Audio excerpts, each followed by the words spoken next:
Teka muna mga kapatid, magnilay muna tayo. Alam mo ba na si Vincent van Gogh ay nakabenta lamang ng isang painting habang siya ay nabubuhay? Siya ay namatay na dukha at hindi kinikilala. Alam nyo, ngunit ngayon, milyones ang halaga ng kanyang mga obra. Nakita niya ang kagandahan na hindi nakita ng iba.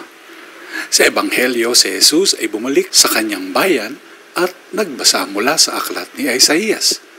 Nagpahayag ng kagalingan at pag-asa.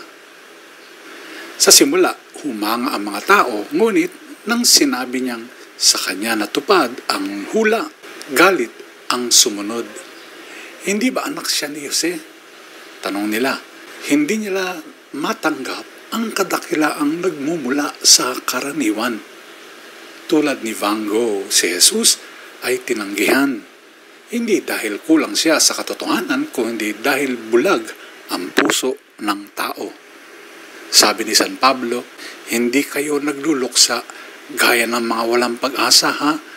Ang tinanggihan ay muling nabuhay at tayo ay muling bubuhayin kasama niya. Tinatawanan ng mundo ang hindi nito nauunawaan. Ngunit ang Diyos ay nakakakita at siya ang magbibigay ng tunay na dangal. Pagnilayan po natin ito. Amen.